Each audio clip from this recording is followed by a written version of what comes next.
تو اللہ نے قرآن مجید میں یہ ساری چیزیں ایک ہی آیت میں بیان کر کے، اللہ اکبر، قرآن اللہ کا کلام ہے نا، کمال کلام ہے، بات ادھوری نہیں کرتا، اللہ پوری کرتا ہے اور بات کھول کے بیان کرتا ہے۔ وَنَزَّلْنَا عَلَيْكَ الْكِتَابَ تِبْيَانًا لِكُلِّ شَيْءٍ، ہم نے کتاب تم پہ اتاری ہے ہر چیز کو بیان کر دینے والی، کھول دینے والی۔ سمجھ آئی؟ تو کیا فرمایا؟ اعوذ باللہ من الشیطان الرجیم، بسم اللہ الرحمن الرحیم۔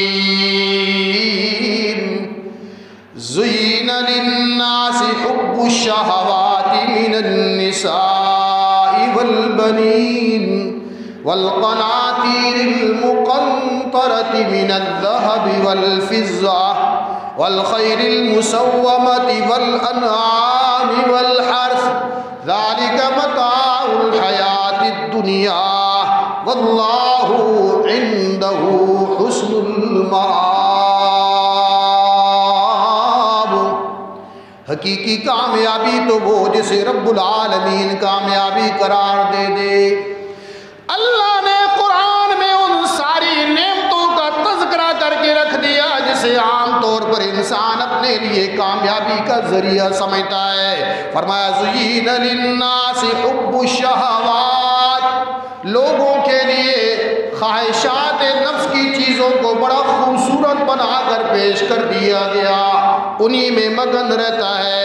من النساء، یہ انسانی نفس کو، انسان کو کون سی چیزیں اچھی لگتی ہیں؟ پھر رب نے خود اس کی وضاحت فرما دی۔ من النساء،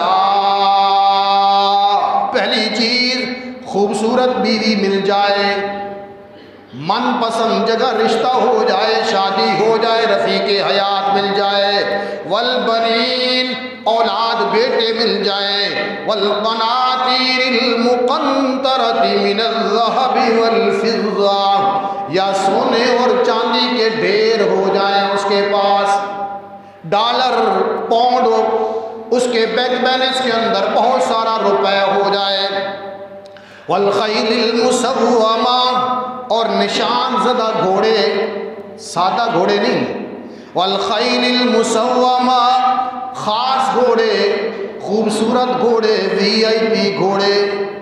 اللہ اکبر۔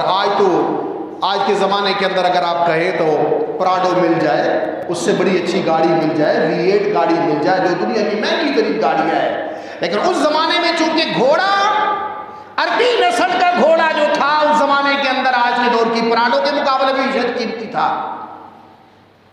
اور اللہ کے نبی نے فرمایا کہ گھوڑے کی پیشانی میں اللہ نے قیامت تک خیر رکھی ہے، اس لیے گھوڑے کو ذبح کرنے کی اجازت نہیں ہے، اسلام کے اندر اس کا گوشت کھانے کو منع کیا گیا ہے کہ یہ جہاد کے کام آتے ہیں۔ اور آج بھی یہاں جدید ترین دور کے اندر جہاں ہیلی کاپٹر نہیں پہنچ سکتا، جہاں آپ کی جیپیں نہیں پہنچ سکتی، وہاں بھی آج بھی آرمی نے استقبال خانے بنائے ہوئے ہیں، بڑے بڑے استقبال خانے آرمی نے بنائے ہوتے ہیں، وہاں گھوڑوں کی پرورش کرتے ہیں، کیونکہ میدان جنگ کے اندر بعض مقامات ایسے ہوتے ہیں کہ جہاں خچر اور گھوڑے کے علاوہ کوئی اور ذریعہ نہیں ہوتا پہنچنے کا۔ تو اس وقت اللہ تعالیٰ قرآن لکھ دیتا نا، فرما والخیل المسومۃ والانعام والحرث۔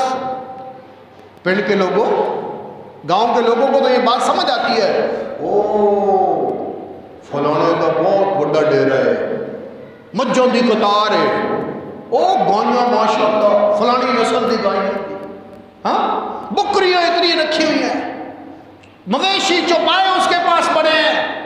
ہمارے علاقے کے اندر پنجاب میں خاص طور پر جس کے ڈیرے پر جانور زیادہ ہوں اس کو امیر سمجھا جاتا ہے، حقیقت بات یہی ہے۔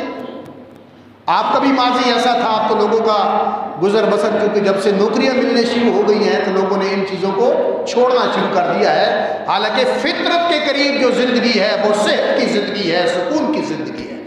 مصنوعی زندگی مصنوعی ہوتی ہے، وہ روشنی مصنوعی پیچھے سے ختم ہو جائے تو انسان پھر عجیب کیفیت اور حالت میں چلا جاتا ہے۔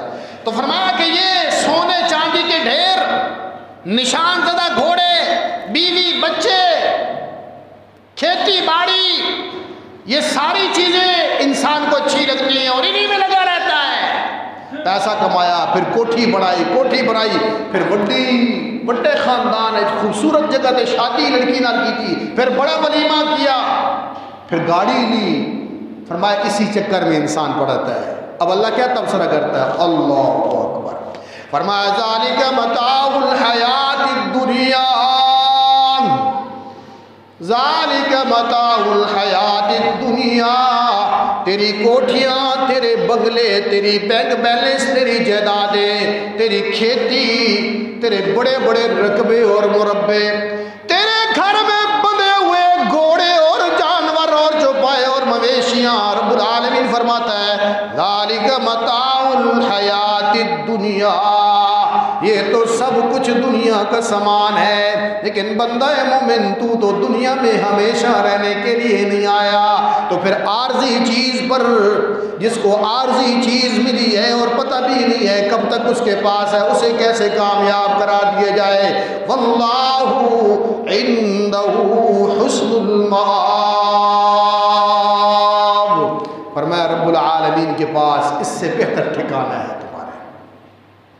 یہ ساری نعمتیں جو اللہ نے قرآن میں بیان کی ہے، اللہ نے ایک ہی جملے میں تبصرہ کر دیا، اے دنیا دی چیزاں نے متاع الحیات الدنیا، تے دنیا تھوڑے کنٹرول وچ نہیں ہے، زندگی تمہارے اختیار میں نہیں ہے، تو پھر ان پر مرنے اور مٹنے کی بجائے واللہ عندہ حسن المآب، جو اللہ کے پاس ہے اس کے لیے کوشش کرو. جتنی دنیا بنانے کے لیے کوشش کرتے ہو اس سے بہت کم کوشش کر کے تمہاری آخرت اللہ بنا.